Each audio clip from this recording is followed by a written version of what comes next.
Hi everyone, my name is Shahrudin. I'm semester 3, 2009. Currently, I'm doing this presentation for EMSH5103, Safety, Health and Environment Management.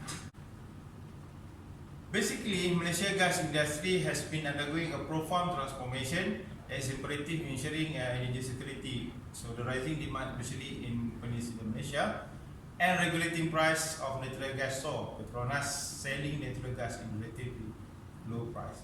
So we can see at the pipeline on figure 1, oil and gas pipeline for supply to terminal with high pressure. The manufacturing flow of ERW pipe generally involve the following stage is systematic procedure as shown in figure 2, such as you can see the systematically oil manufacturing process on the left hand side and going to the finished good, electric resistant welding pipes, and also the quality control, which is for hydrostatic testing equipment and diesel test pump. This is the location of combination and cycle plant in Lumut, Perak. Is the best location to analysis with the high pressure pipeline usage during producing power. So you can see the map is from northern to southern of gas utilization of PGU.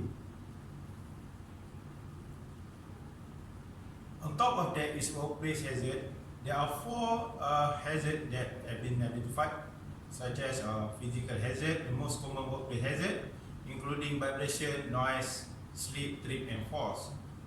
And then ergonomic hazard, physically factor that harm the musculoskeletal system, such as repetitive movement, manual handling, and poor body positioning.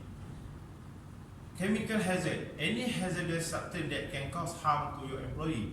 And then last but not least is biological hazards, which is bacteria and viruses that can cause health effects such as hepatitis, HIV, AIDS, and Legionnaire disease.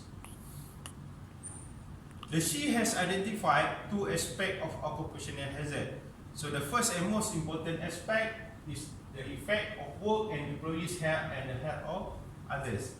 So the second is to ensure that people with health condition who have a disability or impairment are not not reasonably prevented from taking up job opportunities. That people at work are fit to perform required tasks. For example, by letting work practice for people with conditions such as epilepsy or asthma. So in prevention and control, we have 3 steps. Reduce the risk. You can see on the priority for action table, there is a high indicate that the danger is too great to ignore and immediate action is required. So on moderate, indicate that the risk is serious, prompt attention is required. And then low indicate minor danger or attention is indicate avoid risk to schedule. And then for hazard identification method, we have 5 that always used in the industry. That's a HAZOP, FTA, ETA, FMEA, and SWIFT. So you can see for safety management system, for systematic safety management, conduct in accordance with the predetermined plan, apply in a consistent manner throughout the organization.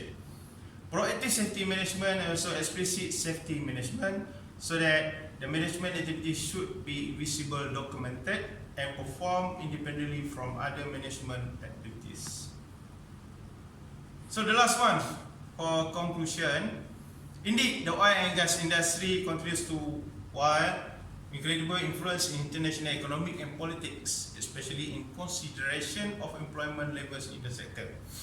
So to minimize pipeline safety and efficiency with analytic and decision support tools is the management responsibility in terms of prevention and control all the hazard in daily working environment. The recent improvement for industrial revolution I4.0, for example, in cloud technology, analytic and computing power has enabled the data transformation into insight that can provide meaningful decision support to both the operational team and processes. And the last but not least, however, safety tool for analysts such as HAZOP, HIRAC, etc. should be the first priority for all manufacturing sector in order to ensure the safety of the all employees equal and effectively minimizing pipeline efficiency and reducing plant downtime. So thank you very much for watching my presentation. Hopefully to see you again the next time. Thank you. Bye.